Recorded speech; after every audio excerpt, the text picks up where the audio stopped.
আসসালামু আলাইকুম, সবাই কেমন আছেন? আলহামদুলিল্লাহ আমরা ভালো আছি। তো এই তো সকালের নাস্তা করে নিতেছি আমি আর নিহা। তো এখন নাস্তা করব। তো নাস্তাটা তোমাদের সাথে শেয়ার করলাম। এটা আমি প্রতিদিনই করি। তো কালকে অনেকগুলি কাপড় ধুয়েছিলাম, সেই কাপড়গুলি এখন ভাঁজ করতেছি। তো আমি সারাদিন যে কাপড়গুলি ধুই রাত সকালেই গুছাই, সারাদিন ওগুলি বারিন্দায় থাকে। তো এখন কাপড়গুলি আমি গোছগাছ করবো। আর এখানে গিয়ে আমি দুষ্টামি করতেছি। আর এই তো এখানে লিচু লিচু পাঠাইছে মেয়ে।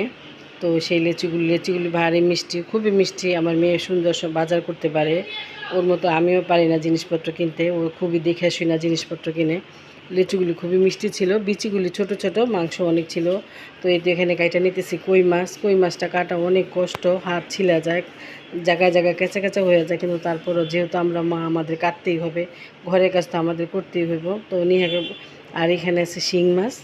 তো শিং মাছটা আনা হয়েছে, কিছু শিং মাছ আনা হয়েছে। আর এই তো চিংড়ি মাছ, গতকালকে কিন্তু চিংড়ি মাছ আনা হয়েছিল, কাটা তোমাদের সাথে শেয়ার করছি।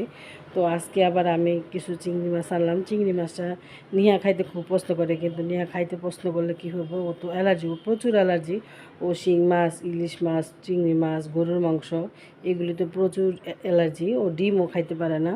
আর এখানে সন্ধ্যার সময় একটা নাস্তা বানাবো। এখানে নিচে আমরা যে লম্বা সেমাইটা, ভুনা সেমাই খাই, সেই সেমাই, চিনি, দুধ, গরুর দুধ, আর স্বাদ মতো লবণ।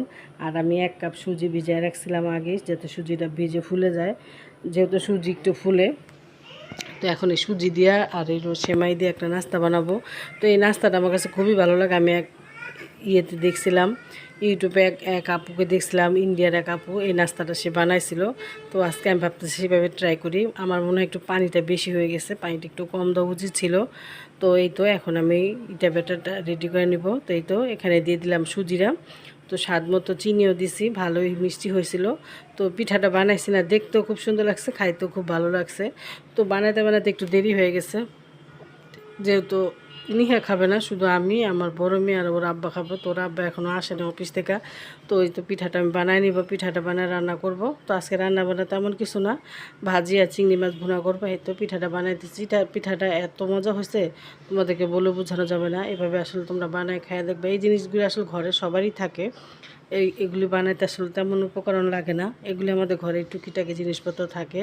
তো এই তো পিঠাটা না নামানোর পরে, উঠানোর পরে খুবই মচমচা হয়েছে, আর দেখতেও খুব সুন্দর হয়েছে। তো নিয়ে বলতেছে, আম্মু তোমার মাথা বুদ্ধি আছে, শ্যামাইতে তুমি কী বানাইলা? তো বললাম, বাবা ঘরে অনেক কিছুই করতে হয়, চেষ্টা করলে একটা জিনিস তৈরি করলে অবশ্য খাওয়াই যায়, খারাপ লাগে না। আমার কাছে তো খুবই ভালো লাগছে। আমাদের ঘরে সবাই মিষ্টি জিনিসটা পছন্দ করে, সেটা তোমরা দেখো। তো এই তো এখন আমি দেখাই তোমাদের সাথে শেয়ার করলাম, খুবই মচমচা হয়েছে। তো এই তো এখানে আমার বড় মেয়েও আছে, সেও খাবে, ডাকতেছে। তো এই তো এইভাবে তোমরা বানায় খাবা, ভালো লাগবে।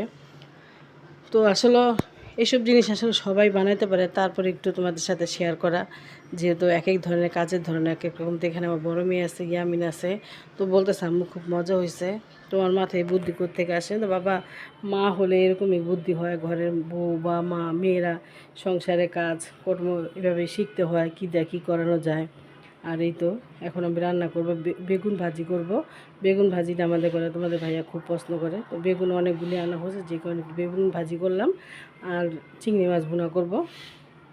তো আজকে 2 দিন যাবত অনেক মাছ কাটতেছি, মাছ কাটতে কাটতে আমার এখন আর ভালো লাগতেছে না। তো এই তো আরও কিছু মাছ আছে, তো ওগুলিও কাটতে হইব। এই তো এখন চিংড়ি মাছটা লাল লাল করে ভুনা করে নেব, একটু ঝাল ঝাল করবো আজকে। আর এই তো মশলা রেডি করে রাখছে। আর এই তো চিংড়ি মাছগুলি, তারপরে এখন মাছটা যে কষায় নিলাম। তো এখন দিয়ে দিব পরিমাণ মতো একটু ঝোল, কারণ চিংড়ি মাছে তো আর ভুনা খায়, ওরকম ঝোল খায় না। তো একটু ভুনা, একটু ঝোল ঝোল করে রাখলে ওরা আব্বুর জন্য ভালো হয়। সে আবার একটু ভুনা ভুনা পছন্দ করে না, একটু ঝোল ঝোল হলে ওনার খাইতে সুবিধা। তো এই তো আজকের এই যে চিংড়ি মাছ ভুনা, দেখতে কিন্তু খুবই সুন্দর হয়েছে, খাইতেও খুব ভালো লাগছে।